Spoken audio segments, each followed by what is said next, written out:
Hammaga salom bolalar, sizlar bilan Zerko Gaming.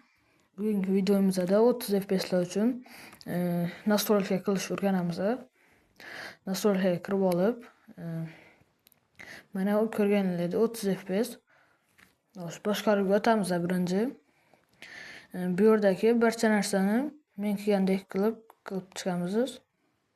Ikkinchi bo'limga o'tib turib, mana shundalarni barchasini men kelgandek qilib chiqamiz.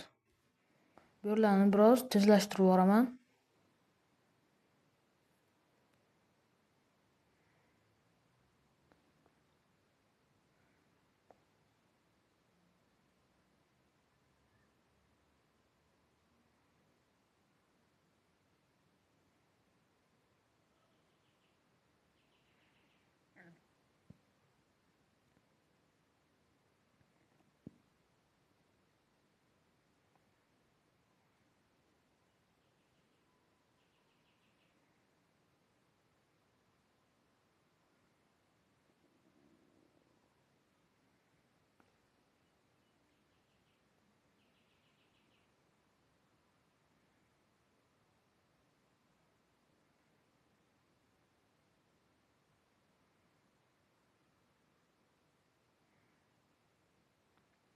Xo'sh, keyin grafikaga bo'limiga o'tamiz.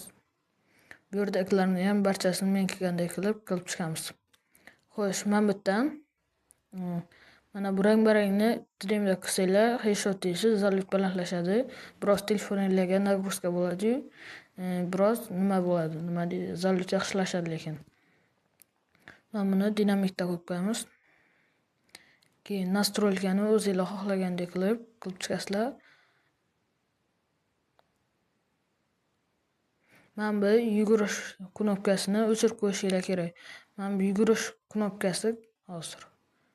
Mana bu yerdagi yugurish knopkasini o'chirib qo'ysanglar, mana bu yerdan mana bu joystick nima deydi? Otib turgan payti chiqib ketavermaydi o'zidan o'zi.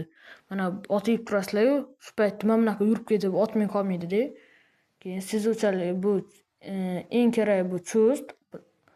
Xo'sh, chustni bir yaxshiroq youtuberlarda olganinglar yaxshi, meniki juda yaxshi emas, meniki Fayzovniki. Xo'sh, keyin nishon, buni o'zingizlar xohlagandek qilib qo'yasizlar. Keyin effektlarda o'tib, buni до конца qizil qilib qo'yishinglar kerak. Zallik yaxshilashadi, telefoningizga nagruska pasayadi. Keyin til va ta'minotmi bir narsaga o'tasizlar-da, tarmoq bo'limiga o'tib, mana shuni yoqib qo'yasizlar, bu sizlarda o'chib turadi. Bu nima? Bu optimizatsiya. Xo'sh, bu nima qiladi? Telefoninglarni bor kuchini PUBG'ga qaratib berib, zallikni kuchaytirib beradi. Xo'sh, shu bilan bo'ldi, tamom. Keyin bitta eng kerakli narsalardan bittasi, mana bu yerda shikoyat bo'limiga o'tamiz, eng tepada bo'ladi. Keyin mana bu yerdan boshqa o'yinchilarni ko'ra olmayapmanmi, shuni yoqib qo'yasizlar-da, yuborib yuborasizlar. Zalliklar 2 barobarga oshadi.